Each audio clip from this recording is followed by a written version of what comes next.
저는 뭐 보시다시피 남성으로 태어났기 때문에 이런 주제로 발표를 요청받기 전까지 사실 뭐 여성들의 뭐 사회에서 유리천장이라든지 뭐 그런 것에 대해서 사실 개념이 잘 없었어요. 사실 뭐 똑같은 상황이 벌어지면 거기 경쟁에서 이기면 된다 뭐 그런 생각했었는데, 이 자료를 준비하면서 어 '데이터를 어디서 구하면 되겠지.'라는 방향을 가지고 조사를 해 가는데 관련 데이터가 없는 경우가 너무 많았습니다. 그래 가지고 현황조차 파악을 못하니까 뭐라고 얘기하기 너무 어렵겠다. 뭐 그런 생각이 많이 들었고요. 그러다 보니까 '아 왜 조사를 안 하지?' 뭐 그런 생각도 많이 들었고, 그래서 기반 인프라 조사를 안 하는데 그러면 어떻게 그들을 위한 발전하는 전략을 세우지? 뭐 그런 생각도 좀 들었고, 그래 가지고 하면서 그들이 그래서 방향을 좀 바꿔서 주제 창업 지원 현황보다는 이제 우리 학교라든지 여대에서 하는 방향 그런 거에서 한번 전에 조사했던 게 있어 가지고 그걸 참고를 해 가지고 좀 준비를 해 봤습니다. 예. 그래서 우선 전반적으로 인제 여대생만을 위한 창업 지원 프로그램은 사실 없습니다. 예. 그래서 근데 여성 창업 지원 프로그램이 있어 가지고 그걸 하나 찾아봤어요. 그래서 여성만을 위한 지원 프로그램이 하나 있어서 올해 초에 나온 내용이라서 한번 소개해 보려고 했고요. 그다음에 대학에서는 어떤 식으로 그 여러분들의 여성분들의 기업가적인 함양과 창업, 뭐 사실 일반적인 창업이 아니라 새로움을 만들어서 사회에 바꾸려는 기업가 정신을 발현하는 것 쪽에 방향을 맞춰서 대학은 어떤 식으로 진행하는지 해 봤고, 그다음에 이화여대 사례를 쪼끔 준비해 봤습니다. 아 2021 년도 여성기업 육성 사업이라고 해서 이게 보도 자료가 나온 거고요. 근데 딱 보시면 아시겠지만 2021 년도 예산이 딱 88억 억입니다. 사실 창업 지원 사업 치고 예산은 그렇게 큰 편은 아니고, 이거 이 88억 억 예산 가지고 전국을 다 커버하고 있고요. 사실 이분의 일부를 좀 지원 받으셨는지 상당히 궁금합니다. 사실 앞단에 발표하셨던 윤금용 대표님 같은 경우에는 6차 산업이라 농업 쪽 6차 산업으로 되기 때문에 아마 이쪽 지원 대상이 됐었을 것 같긴 합니다. 근데 이런 정보를 접수를 하셔서 활용받았는지 사실 좀 궁금하긴 합니다. 예. 그리고 이 여성 기업 육성 사업에 맞춰 가지고 지원하는 사업들 리스트업이 딱 이게 답니다. 11. 예. 그래서 뭐 그냥 뭐 교육 과정도 쪼끔 있긴 하지만 그 세부적인 사항은 인제 그 각각 인제 그 여성 창업 보육센터를 다 보시면 다 돼 있고, 이게 전국에 다 있긴 합니다. 아까 전에 성상현 교수가 맨 마지막에 현황 자료에 있던 내용이기도 하고요. 거기서 참고를 하시면 될 것 같아서 그냥 소개만 하는 걸로 넘어가겠습니다. 예. 각각의 지원 사업 내역별로 인제 크게 3개 카테고리별로 7개 사업이 있었고요. 그래서 그것도 구체적인 사항은 좀 시간 관계상 넘어가도록 하겠습니다. 그래서 대학의 추진 방향에 대해서는 저희가 인제 제가 이대에 있다 보니까 좀, 그리고 또 저희가 좀 제가 전에 있던 곳에서 그 기업가 센터 사업이랑 운영을 했었습니다. 그래서 기업가 센터 사업에 대해서 정리를 하면서 봤었던, 그때 기업가 센터 사업에 참여했던 이화여대랑 숙명여대 사례를 좀 준비를 해 봤습니다. 교육 부문은 이제 숙명여대 같은 경우는 앙트레프너십 전공이라고 해 가지고 기업가정 전공 과정이 별도로 있고요. 이거는 원래 별도 학과를 운영하고 있습니다. 그에 비해서 이제 이화여대 같은 경우는 연합 전공 형태로 되어 있습니다. 그래서 물론 기업가정식 과정이 일부 제공을 하고 나머지 이제 각 학과별로 제공하는 과정을 종합해서 진행을 하고 있습니다.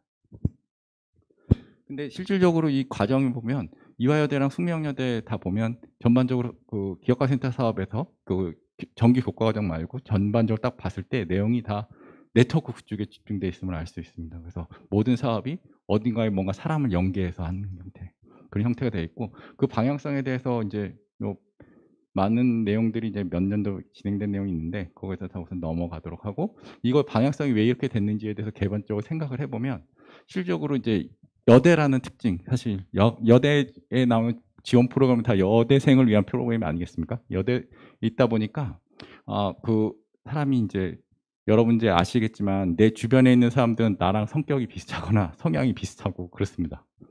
예. '그걸 왜 그럴까?'라고 궁금증을 가졌던, 예, 양자역학 공부하신 물리학자분이 사회학을 조사를 해 보셨어요. 그랬더니 자기조직화가 있어 가지고 내 주변에 내 비슷한 사람만 있다. 근데 특히 여대 같은 경우는 더 심하죠. 남성이 없지 않습니까? 남자들이랑 그러다 보니까 여성분들이 알아서 다 혼자 다 그 학교 내에 있는 과업을 다 해야 되는 거죠. 그러다 보니까 독립성도 강하고 그리고 그러다 보니까 사회에서 딱 나오는 어떤 특정 현상에 대해서 뭐 그냥 일반적으로 눈 넘고 넘어갈 수 있는 것, 저 같은 경우는 남성이니까 잘 모르고 넘어가는 것도 거기에 부조리함에 대해서 상당히 많은 얘기를 합니다. 근데 그러다 보니까 그 내부에 있는 사람들끼리에는 그 내용이 소통이 되는 거죠. 하지만 그걸 외부에 내왔을 때 그 사회적으로 받아들일 수 있는 수준이 너무 다른 거죠. 그러다 보니까 외부인과 소통할 수 있는 관계를 너무 많이, 그거를 해서 좀 많이 만들어 놔야 여러분들이 사회에서 부조리함에 대해서 뭔가 문제를 찾아서 그걸 발전해서 변경하려고 하더라도 바로 그걸 들고 나갔을 때 변경하기가 너무 어렵지 않습니까? 그거에 대해서 예방 주사를 맞을 수 있는 뭐 그런 거라고 컨셉을 바꾸시면 될 것 같아요. 그래서 대학에서 네트워크 구축 사업에 너무 집중했던 것 같고요. 예. 그래서 이런 구축 사업의 결과 가지고 이제 딱 대충 보면 이제 이화여대 사람입니다. 그래서 어떤 특정 과정을 거쳐서 교육 과정, 아까 말씀드렸던 기업 과정식 연계 전공이라든지 숙명여대 앙트레프시 전공을 통해 가지고 나오는 결과가 창업 쪽에 이제 직접 하시는 분들이 생기고, 아니면은 창업 쪽에 지원하는 투자, 아니면 생태계 쪽에 지원하신 분들이 좀 생기게 됐습니다. 그리고 또 이화여대 같은 경우는 좀 중점을 두는 것 같은 경우는 외부와의 소통을 좀 많이 하려고 하다 보니까 이게 2018년부터 이제 포스텍이랑 같이 진행하게 된 계절학기 수업이 있는데요. 그러니까 이화여대생들이 많이 좀 참여할 수 있게 좀 연계를 했습니다. 그러다 보니까 그거 가지고 사업 아이템 얘기할 때도 한 번 더 토의할 수 있고, 주변에서 더 상담할 수 있고, 또 그리고 뭐 사실 아까 말씀드린 것처럼 그런 제한된 그룹 내에서 얘기하는 거에 대해서 한계가 있지 않습니까? 그러다 보니까 그걸 해소할 수 있는데, 해소하는데 남자랑 여자랑 좀 보는 관점도 많이 다르고 있습니다. 그래서 사실 그 여러분 아시겠지만 뭐 아마존의 베조스 같은 경우도 부부가 같이 창업했지 않습니까? 같이 창업했는데 여러분 어떻게 됐습니까? 제프 베조스만 기억이 나죠. 근데 그건 그분이 앞으로 나섰기 때문이고, 대부분의 여성 창업자분들 같은 경우는 오늘 말씀하신 그 앞에 콩지원의 이지은 대표님처럼 남편분이 같이 얘기해 주는 경우가 많이 있습니다. 거기에 많이 지원을 해 주시는 거죠. 왜냐하면 전혀 다른 습관을 받는 거죠. 특히 요번에 발표할 때 인상 깊었던 거, 배워야 된다는 거에 대해서 남편분이 제시를 했잖아요. 근데 사실 사회 경험을 좀 하고 했던 사람들 같은 경우는 배우는 것에서 별로 관심을 안 두는 경우가 많습니다. 왜냐하면 내가 충분히 경험했고 내 생각이 일반적으로 다 통용될 거라고 생각하는데, 물론 이제 다 확증 편향이긴 하죠. 그러다 보니까 이제 이거는 제가 시간이 좀 날 때 잠깐 읽었던 논어에 나온 구절인데요. 사이불학측태라는 말이 있어요. 생각만 하고 배우지 않으면 위태롭다는 얘기죠. 예, 그래가지고 내 경험에 맞춰서 생각만 해가지고 그걸 하기 위해서 진행했던 거, 거기 실질적으로 이제 남편분 부군께서 그런 얘기를 해주셔서 실제로 배워가면서 그 문제를 해결할 수 있던 거, 새로운 관점을 제시했던 거, 그리고 또 반려되시는 분이 거기에 대해서 지원을 해주는 코멘트를 해주시는 거, 그런 것들이 다 도움이 되지 않았을까 생각이 됩니다. 그래서 전혀 다른 시각으로 볼 수 있는 사람과 만날 수 있는 그런 자리가 되게 중요하다. 그래서 저 개인적으로 생각하고요.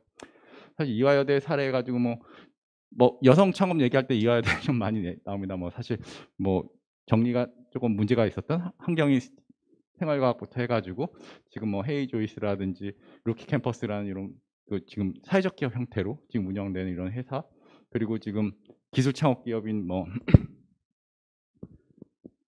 유라이크 코리아라는, 아니면 또 여기 오른쪽에 있는 사진 같은 경우는 이제 이쪽도 사회적 기업입니다. 그 한글러라고 해가지고 그쪽이 이제 시각장애인 분들한테 새로운 직업, 왜냐하면 시각장애인 분들이 가질 수 있는 직업 제한이 있었거든요. 그런 분들에서 문제 제시하고 거기에 대해서 솔루션으로 이제 교육자가 될 수 있게 만들어 주시는, 물론 우리 트렌드에 맞춰서 하는 건데, 사실 이런 분들이 이렇게 사회적으로 문제 있는 것에 좀 이슈를 많이 찾는 경향이 없잖아 있는데, 이런 거에서 봤을 때그 오늘 사실 경남 지역에서 컨셉을 잡았던 첨단과학이랑 좀 오늘 발표해 주신 두 분이라고 봤을 때 새로운 분야를 한번 분야도 도출해 볼 수 있지 않을까 여기서, 그런 생각이 좀 들었습니다.